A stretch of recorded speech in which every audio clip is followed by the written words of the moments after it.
বৃত্তের মধ্যে একটা বর্গক্ষেত্র আছে। বর্গক্ষেত্রে যে চারটে কোণ আছে, কোণটা বৃত্তকে টাচ করে আছে।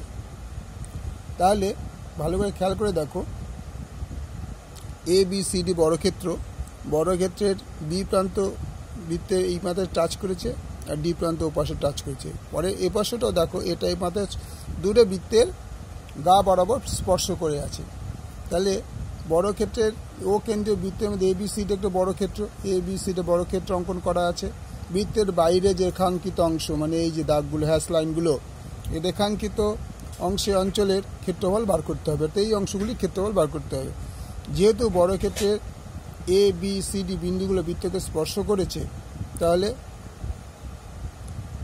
স্পর্শ করে আছে এটা বলে দিয়েছে। তাহলে মনে করি বর্গক্ষেত্রের বাহুর দৈর্ঘ্য A একক, এই প্রত্যেক বাহুর দৈর্ঘ্য হচ্ছে A একক। তাহলে বর্গক্ষেত্রের কর্ণই হবে ও কেন্দ্রীয় বৃত্তের ব্যাস। যেহেতু ও টাচ করে আছে, এবার লেখাই আছে যে বিন্দুগুলো বৃত্তকে স্পর্শ করে আছে, তার মানে হচ্ছে বৃত্তের ব্যাস হবে A আর B আর D টাচ করে আছে, A আর C টাচ করে আছে, পুরো কর্ণই হয়ে গেছে বৃত্তের ব্যাস। তাহলে বর্গক্ষেত্রের কর্ণের দৈর্ঘ্য হচ্ছে বাহু √2। তাহলে বাহু √2টাই, কর্ণটাই তো বৃত্তের ব্যাস। তাহলে বৃত্তের ব্যাস 2r আছে, 2r = বাহু √2।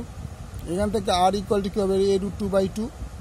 এবার r = বলেই দিয়েছে, দেখো বৃত্তের ব্যাসার্ধের দৈর্ঘ্য 7 সেমি। তাহলে r এর জায়গায় 7 সেমি, a√2/2।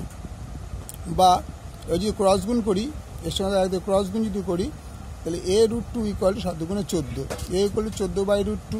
এবার √2 দিয়ে ওপর নিচে গুণ করেছি, এই 14কে √2 দিয়ে গুণ করেছি, আবার এই √2কে √2 দিয়ে গুণ করেছি। তাহলে কি ওপর 14√2 নিচে 2, 2 দিয়ে 7 নিচে 7√2। তার মানে বর্গক্ষেত্রের বাহুর দৈর্ঘ্য পাওয়া গেল 7√2। তাহলে বর্গক্ষেত্রের ক্ষেত্রফল কত, বাহু স্কয়ার বর্গ একক। তাহলে বাহু স্কয়ার মানে স্কয়ার = 7√2 হোল স্কয়ার = বর্গ একক, এটা বর্গ একক। তাহলে 7 7 49 × 2, তাহলে 98 বর্গ সেমি। আর বৃত্তের ক্ষেত্রফল, বৃত্তের ব্যাসার্ধ কত পেয়েছি, r = বলেই দিয়ে 7 সেমি। তাহলে বৃত্তের ক্ষেত্রফল πr², 22 7 × 7 × 7, 7 7 কেটে গেল, 22 × 7 গুণ করলে 54 বর্গ সেমি। তাহলে পুরো বৃত্তের ক্ষেত্রফল থেকে বর্গক্ষেত্রের ক্ষেত্রফলটা বাদ দেওয়া হবে।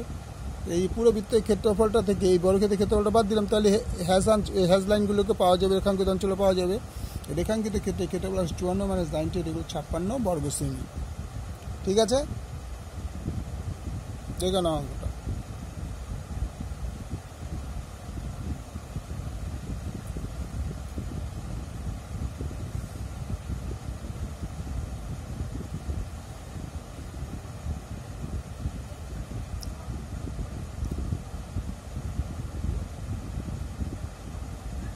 ওকে, লাইক করো, সাবস্ক্রাইব করো, শেয়ার করো।